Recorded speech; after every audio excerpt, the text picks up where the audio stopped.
ఆహా! ఎంత అందంగా నిద్రపోతున్నావమ్మ తల్లే. అమ్మో! ఎంత కురకేత్తన్నావో మంచి మొత్తులో ఉన్నట్టున్నావే. నేను మాత్రం 6కి లేసిపోవాలి. మీరు మాత్రం నాకన్నా పెద్దోళ్ళు కదా! మరప్పుడు మీరు ఇంకా ముందు లేసిపోవాలి కదా 4కి. మీ అత్తగారు మాత్రం మిమ్మల్ని 8 దాకా పడుకోబెట్టాలి. మీరు మాత్రం నేను 6కి లేసిపోవాలంట. నేనెందుకు వదులుతాను? ఇవాళ ఎలాగైనా మిమ్మల్ని 4కి లేపుతాను చూడండి నేను. मस्त शेड्स ఉన్నాయరా నీలా అబ్బో కమల్ హాసన్ అయ్య బాబోయ్! ఏం చేసినా తెగట్లేదు ఈవిడ. నేను ఊరుకుంటానేంటి?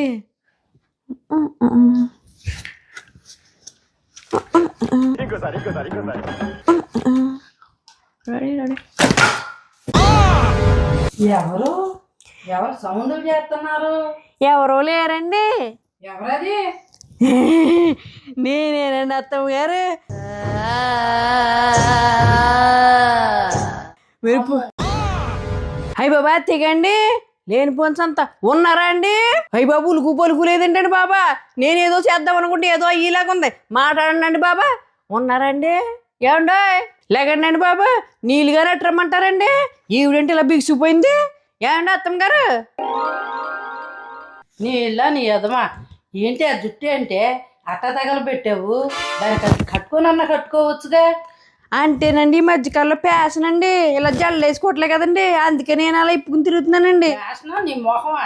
ఈ పాటికి నేను జడుసు చచ్చిపోయేదాన్ని. మీరే కదండి బాబు పొద్దున్న లేచి ఇంట్లో పనులన్నీ చేయొచ్చు కదా. ఆడపిల్లవే అన్నారు. అందుకేనండి 4కి లేచి ఇల్లు అయి తుడుద్దామని వచ్చానండి. అందుకని ఇట్ట జుట్టు ఎరగోసుకుని వచ్చావా? ఎంతమందిని చంపుదాం అనుకున్నావే?